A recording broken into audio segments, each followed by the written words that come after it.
Hi friends, నేను మీ GMK. ఈరోజు morning నా మిత్రుడు ఒక నరేషన్ వచ్చి నా దగ్గర ఇలా ఫైనాన్షియల్ పరంగా మరియు బిజినెస్ పరంగా నేను డౌన్ అయ్యేసరికి చాలామంది నన్ను హేళన చేస్తున్నారని చెప్పేసి బాధపడ్డాడు.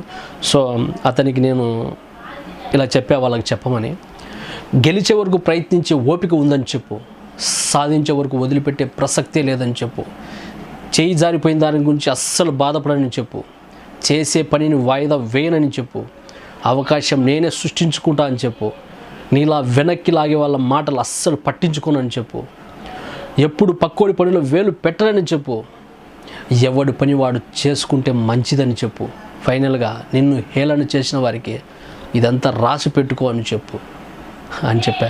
సో కాబట్టి ఎవరైనా ఫైనాన్షియల్గా కానీ బిజినెస్ పరంగా కానీ కొద్దిగా డౌన్ అయితే వాళ్ళని హేళన చేయడం మంచిది కాదు. సో వారు కూడా ఈరోజు కాకపోయినా రేపు మంచి పొజిషన్కి వచ్చే అవకాశం ఉంటుంది.